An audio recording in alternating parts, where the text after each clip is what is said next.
আসসালামু আলাইকুম প্রিয় দর্শক। নবম পে স্কেলের বহুল কাঙ্ক্ষিত আগামী 8ই জানুয়ারি অর্থাৎ আগামীকাল বৃহস্পতিবার 2026 সচিবালয়ে কমিশনের সভাকক্ষে বেলা 12টার সময় তাদের সভা অনুষ্ঠিত হবে। এটা আপাতত ফিক্সড। এখন দেখার বিষয় হলো যে গ্রেড সংখ্যা কয়টা রাখে, সর্বনিম্ন বেতন কত রাখা হয়, সর্বোচ্চ বেতন কত রাখা হয়, এটা হলো দেখার বিষয়। বিভিন্ন তথ্য উপাত্ত সংস্থা অধিদপ্তর পরিদপ্তরের যে তথ্যগুলো যাচাই বাছাই শেষে পে কমিশন বাস্তবসম্মত একটা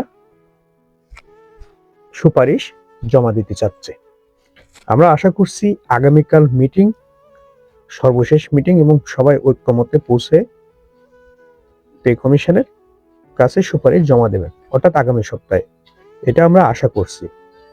কর্মচারীরা তাদের দাবির বিষয়ে, যে নেতারা আছে সরকারি কর্মচারী দাবি আদায় ঐক্য পরিষদ, তারা কিন্তু অলরেডি বিভিন্ন সভা সমাবেশ মিটিং মিছিল করছে এবং তারা দাবি আদায়ে বৈষম্য মুক্ত একটা পে স্কেল আদায়ে সচেষ্ট এবং দীর্ঘদিন ধরে এই আন্দোলন তারা চালিয়ে আসছে। আমরাও আশা করি যে সরকারি কর্মচারীদের দীর্ঘদিনের যে